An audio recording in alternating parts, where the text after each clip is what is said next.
y'all, this is Michelle with Blue Skies Lettering, and welcome to my channel.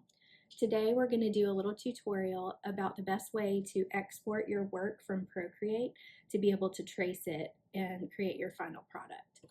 I often use Procreate as a calligrapher to lay out my initial pieces because it's so much easier than having to write with a pencil and erase and go back and forth. So I find this a really useful tool.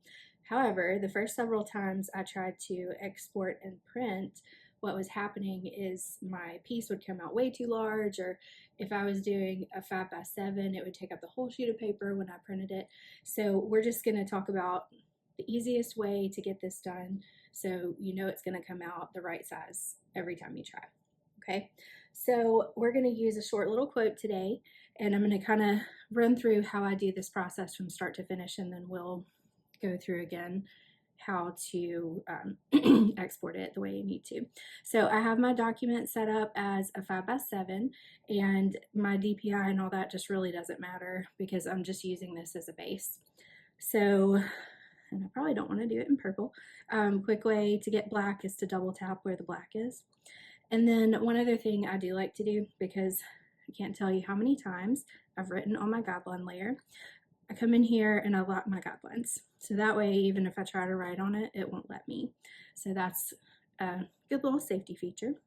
So I'm going to go ahead, add another layer. What I do is I typically think about how I want my layout, and I'm going to put each line of text on a different layer, and that way I can go back and move them around a little bit. So our quote today is going to be "Learning never exhausts the mind" by Leonardo da Vinci. I thought that was a really apt quote for today's video. So I'm going to get started writing this out, and I will be right back.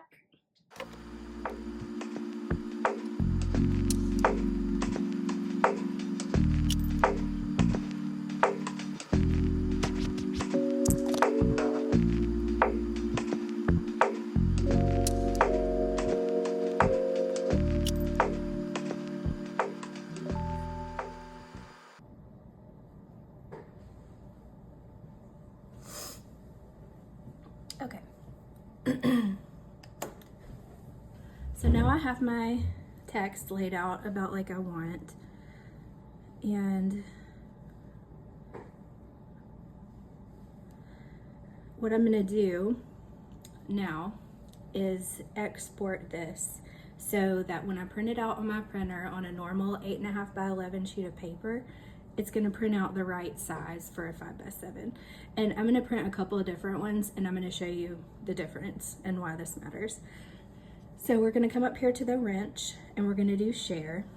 And there's a whole bunch of different ways to share your artwork. It all really depends on what you're doing, but we're going to focus this particular tutorial on just making sure it's the right size.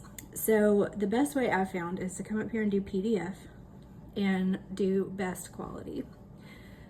So now, just for demonstration's sake, I'm going to print this one, and I'm going to show you the difference. And I don't know why this does this, and I would love to know in the comments if y'all found a workaround on this. If I print the PDF directly from my iPad, it doesn't do the right size. So what I have to do is go back in here again. We're going to export it as a PDF, best, and I'm going to airdrop it or get it to my laptop, you know, however is the best way that you find. And then I'm going to print it directly from my laptop. So I'm going to do that, come back and show you the difference. Okay, so now I've exported. I actually did a JPEG and a PNG, because if you see, we have all these different files, and the print ones would be PDF, JPEG, and PNG. So I'm just going to show you this for reference. I'm going to move this. For reference, my final size is this. The first one is my iPad PDF. So even though I have my file size set up correctly in Procreate, you can see it's way too large. JPEG came out the same. PNG came out the same. But when I did the PDF and exported to my computer, you can see we're right on track. So again, do not profess to be an expert here. I don't understand why this happens, but that has been the workaround that I've used. I pretty much always use this to lay out my pieces now. And y'all, from the perfectionist here, just don't get too hung up on this part. This is just really making sure I've got my layout. I can go back and add some extra flourishing if I want to, or make it look a little different, but this is just my general framework. So now, since we've got our layout, I'm gonna go ahead and ink it.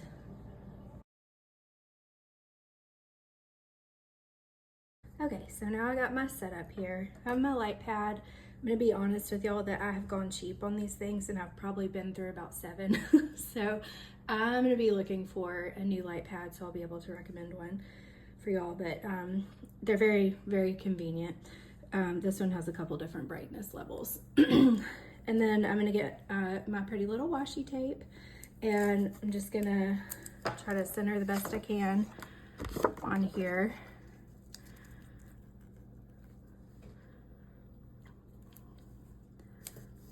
Put it in place there. I like the washi tape because it doesn't pull the paper when you're done. Since it's a paper tape, it comes off pretty easily. And then I have my Sumi ink and my ink holder here that I got from Stevie. I'm gonna link that in this description. And I'm just using my Zebra G nib, and this is a pen holder from my beloved Calligraphy. All right, so we'll just get started.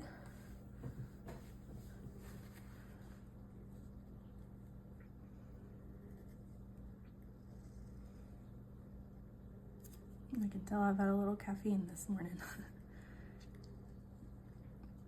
I like this Zebra G nib because it's flexible, but it definitely allows for a little bit more, it's a little bit more forgiving than some of the other nibs. It's especially good for beginners. I've tried the Nico G, and I think one of my next tutorials is going to be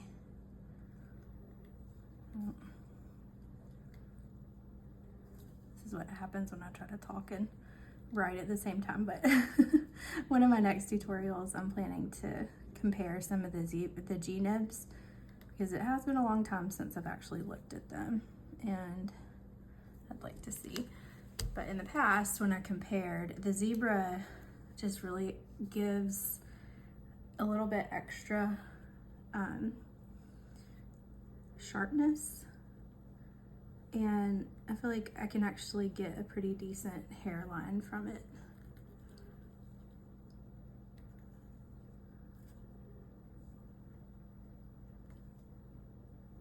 But y'all let me know if you have any specific questions or things that you would like me to cover on here, because like our quote here says, learning never exhausts the mind, and it's really important in all areas of life to keep learning.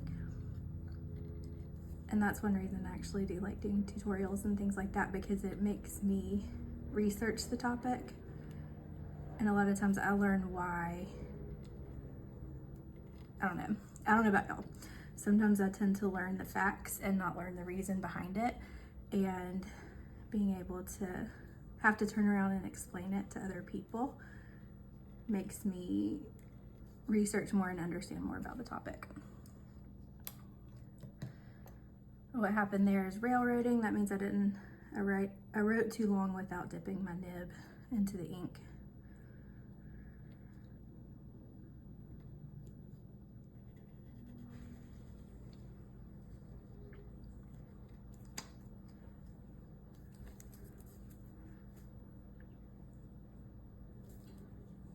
My block letters are another thing that needs work. But since this one's just a fun piece for me to just have at home, I'm not gonna get perfectionist about it.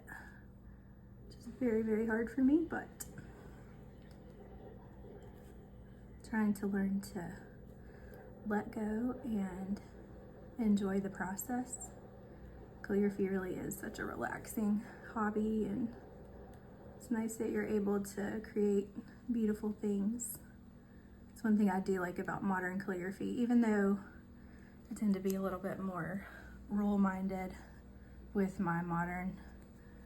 I don't feel so trapped that I can't make a few creative decisions if I feel like it. So this right here, I made an extra stroke, and I'm gonna go back and take that off, and that will be a tutorial for another day. But here's our final piece, and I will include this as a printable for you guys if you want to trace along. And if you do, I'd like to see your work, so please feel free to tag me on Instagram. I'm on Instagram, Facebook, and YouTube, obviously. So I would love to see what you guys come up with. And here's our final piece. So thank you guys for joining me today. I hope you found this information helpful. I'd love to hear your thoughts in the comments or suggestions for other tutorials or any feedback.